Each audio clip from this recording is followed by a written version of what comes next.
Bienvenido a Alrededor de la Fogata. En este espacio nos acercamos a los libros sin prisa, para escucharlos como se escuchan las historias cuando el ruido se apaga. La obra que tienes delante es una novela histórica que se adentra en el corazón del mundo mexica, en sus creencias, su poder y los acontecimientos que dieron forma a un imperio. A través de sus personajes y de una época marcada por la grandeza y el conflicto, este libro nos invita a mirar el pasado con atención y a dejar que la historia hable por sí misma. Capítulo 4. El flechador del cielo. Las primeras luces del amanecer comenzaban a reflejarse en las aguas del lago, cuando Citlalmina, desde la lancha que la conducía, avistó en la cercana ribera la musculosa figura de Moctezuma. El guerrero había permanecido toda la noche montando su solitaria guardia, con el arco tenso y listo a lanzar sus flechas, solo cambiando de vez en cuando el arma de un brazo a otro para evitar el cansancio. La figura del arquero azteca, apuntando su saeta a las últimas estrellas que brillaban en el firmamento, constituía la representación misma del espíritu guerrero y su gesto aparentemente absurdo, de hacer frente a un enemigo en esos momentos inexistente, era todo un símbolo que ponía de manifiesto la indomable voluntad que animaba a la juventud tenochca, firmemente decidida a no tolerar por más tiempo la opresión de su pueblo. Al contemplar la retadora imagen de Moctezuma, Citlalmina y las jóvenes que la respetuoso silencio. Después, condensando el acompañaban, guardaron un pensamiento y los sentimientos de cuantos presenciaban la escena. Citlalmina exclamó: Hilo y camina. 2. Roto el silencio, las acompañantes de Citlalmina profirieron vítores en favor de Moctezuma y llamaron con grandes voces a los ocupantes de las canoas más próximas. En pocos instantes el lugar se vio pletórico de jóvenes que, poseídos de un desbordante entusiasmo, acudían presurosos a ponerse bajo las órdenes de Moctezuma. El guerrero abandonó su estática posición y comenzó a concertar una serie de medidas tendientes a lograr el establecimiento de un sólido sistema de defensa en torno a la capital azteca. La primera disposición de Moctezuma fue que se procediese a concentrar, en unos cuantos embarcaderos, todas las canoas que se encontraban en el lago. De acuerdo con una antigua costumbre que tenía por objeto facilitar al máximo la movilización de personas y mercancías en la región del Anáhuac, la mayor parte de las canoas que transitaban por el lago no eran de propiedad personal, sino que pertenecían en forma comunal a las distintas poblaciones asentadas junto a las aguas, cuyos moradores contaban entre sus obligaciones la de construir y mantener en buen estado un determinado número de lanchas, las cuales se hallaban diseminadas en los sitios más diversos, destinadas para el uso común de viajeros y mercaderes.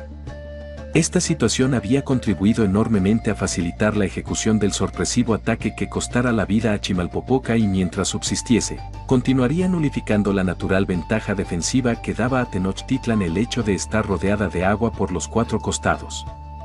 En segundo lugar, Moctezuma ordenó que se diese comienzo a la construcción de sólidas fortificaciones en torno a cada uno de los sitios seleccionados como embarcaderos. Finalmente, dispuso el establecimiento de un sistema permanente de vigilancia en derredor de la ciudad, realizado por jóvenes fuertemente armados a bordo de veloces canoas. Una vez convencido de haber sentado las bases de una organización que terminaría por dotar a la capital azteca de efectivas defensas, Moctezuma reunió por la tarde a varios de los jóvenes que consideraba más capacitados para el mando militar y, tras de exhortarlos a seguir adelante en la realización de las tareas que les encomendara, les participó su decisión de retornar a la ciudad y presentarse a las autoridades. Todos sus amigos aconsejaron reiteradamente a Moctezuma que no fuese a Tenochtitlan, ya que se exponía a ser juzgado como instigador de un movimiento de rebelión y a sufrir por ello la muerte como castigo. Sin embargo, el guerrero insistió en acudir de inmediato ante las autoridades, pues deseaba presionarlas para que terminasen por desenmascararse, exhibiéndose como lo que en realidad eran: las encargadas de mantener subyugado al pueblo tenochca al vasallaje tecpaneca. Solo y desarmado, Moctezuma abordó una canoa y se alejó remando en dirección a la ciudad. En Tenochtitlan continuaba imperando la más completa confusión. La segunda reunión del Consejo del Rey no había tenido que celebrarse sin contar con la presencia de Toscuecuetzin. El sumo sacerdote tenochca confirmó a través de un mensajero el criterio expuesto el día anterior. El consejo no poseía ya ninguna autoridad, pues ésta se hallaba concentrada en Tlacaelel, y por tanto, cualquier resolución que adoptasen sus miembros carecía de validez. La ausencia de Toscuecuecin en las deliberaciones del Consejo permitió a sus integrantes la posibilidad de lograr una rápida unanimidad en la adopción de decisiones, pues todos ellos se hallaban dominados por el temor de las represalias tecpanecas que podrían derivarse a consecuencia de la actitud de rebeldía asumida por la juventud azteca. Sin detenerse a meditar en los nobles propósitos que impulsaban a los jóvenes, las autoridades acordaron reprimir a quienes calificaban de simples revoltosos. Los caracoles de guerra sonaron por toda la ciudad convocando al pueblo. Una vez que éste se hubo congregado en la plaza central, Cuetlastlán, el mejor orador del consejo, propuso se empuñasen las armas para dar con ellas un adecuado escarmiento al insignificante puñado de vanidosos y engreídos jovenzuelos que, olvidando el respeto debido a sus padres y la obediencia a las autoridades, pretendían destruir el orden establecido e instaurar el caos y la anarquía. La mayor parte de quienes escuchaban tan encendida arenga eran padres de los jóvenes cuyo castigo se solicitaba y si bien se inclinaban por desaprobar la conducta adoptada por sus vástagos, se resistían a secundar la drástica proposición que les conminaba a luchar contra sus propios hijos.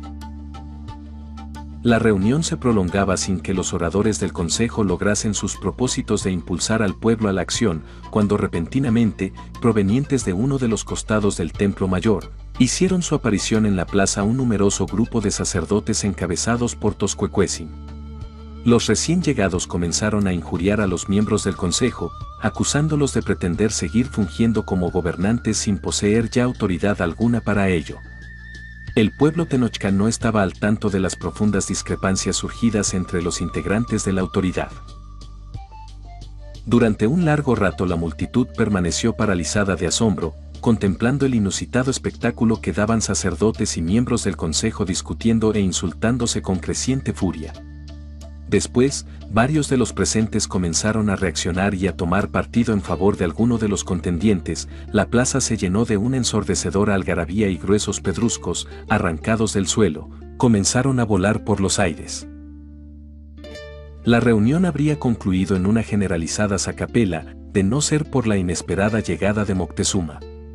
El flechador del cielo se abrió paso entre la abigarrada muchedumbre y con rápidas zancadas ascendió por la escalinata del templo mayor, hasta llegar a la plataforma donde se encontraban los integrantes del consejo y desde la cual los oradores acostumbraban dirigirse al pueblo.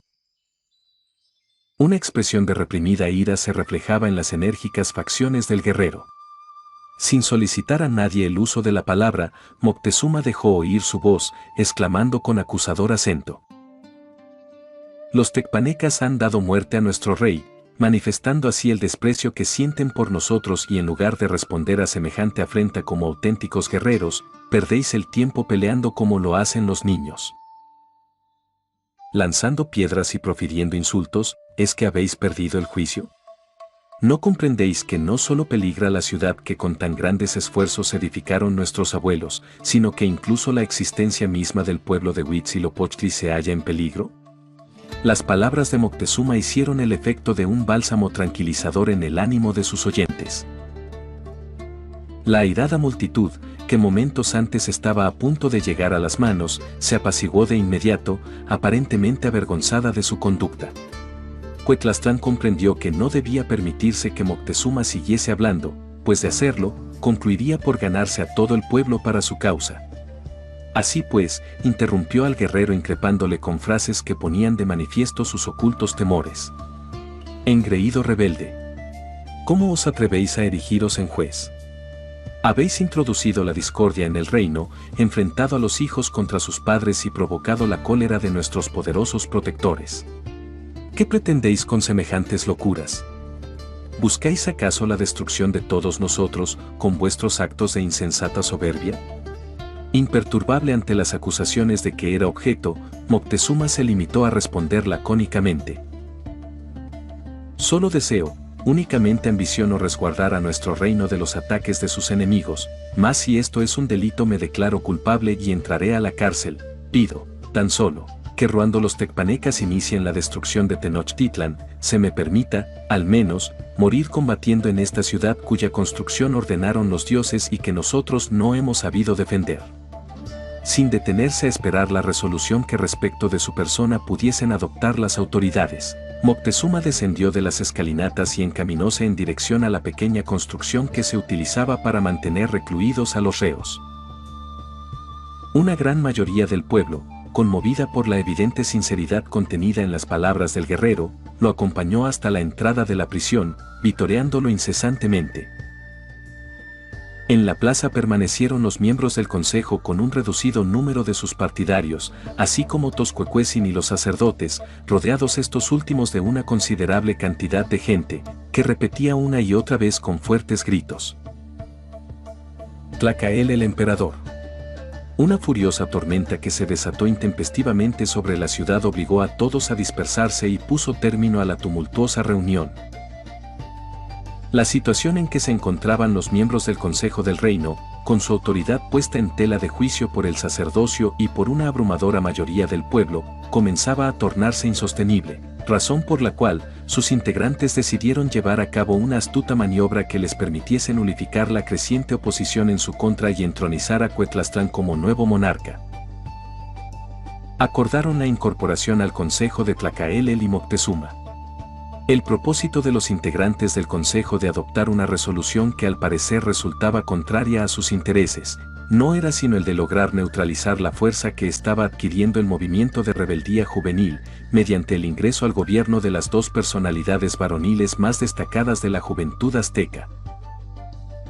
Al ser informado en la prisión de la inesperada resolución del Consejo, Moctezuma rechazó el nombramiento que se le ofrecía, manifestando que no se hallaba dispuesto a perder el tiempo prestando atención a ninguna otra cuestión que no fuese la organización de la defensa militar de Tenochtitlan. Los integrantes del consejo fingieron una gran indignación al conocer la respuesta de Moctezuma y clamando a voz en cuello, afirmaron que la intransigente actitud del guerrero no dejaba ya ninguna duda sobre sus intenciones de provocar una guerra que acarrearía la destrucción del reino. Asimismo, y con objeto de completar la farsa tendiente a tratar de hacer creer al pueblo que la opinión de Tlacaelel para la designación del nuevo rey sería tomada en cuenta, las autoridades enviaron un mensajero a Chololán, informando al portador del emblema sagrado que había sido incorporado al Consejo del Reino y pidiéndole uniese su decisión a lo acordado por dicho organismo, en el sentido de que fuese Cuetlastlán quien asumiese las insignias reales de los tenocas. Además del mensajero que partiera rumbo a Chololán por disposición del Consejo, otro mensajero, cumpliendo órdenes de Toscuecuecin, había salido el mismo día de la capital azteca con idéntica meta. A través de su enviado, el sumo sacerdote Tenochca se ponía incondicionalmente bajo las órdenes de Tlacaelel y solicitaba su autorización para iniciar de inmediato una revuelta popular que permitiese al portador del emblema sagrado entronizarse como emperador. La creciente pugna entre los distintos sectores que integraban la sociedad azteca tendía a transformarse en un sangriento conflicto. Evitar la lucha entre los propios tenocas, para estar así en posibilidad de hacer frente con mayores probabilidades de éxito a los enemigos externos, constituía el primer problema al que Tlacaelel debía encontrar una adecuada solución. Si este tipo de historias te acompañan, te hacen pensar o simplemente te ayudan a desconectarte, suscríbete a Alrededor de la Fogata, deja tu comentario y comparte este episodio. Aquí seguimos, contando historias sin prisa, para quien todavía sabe escuchar.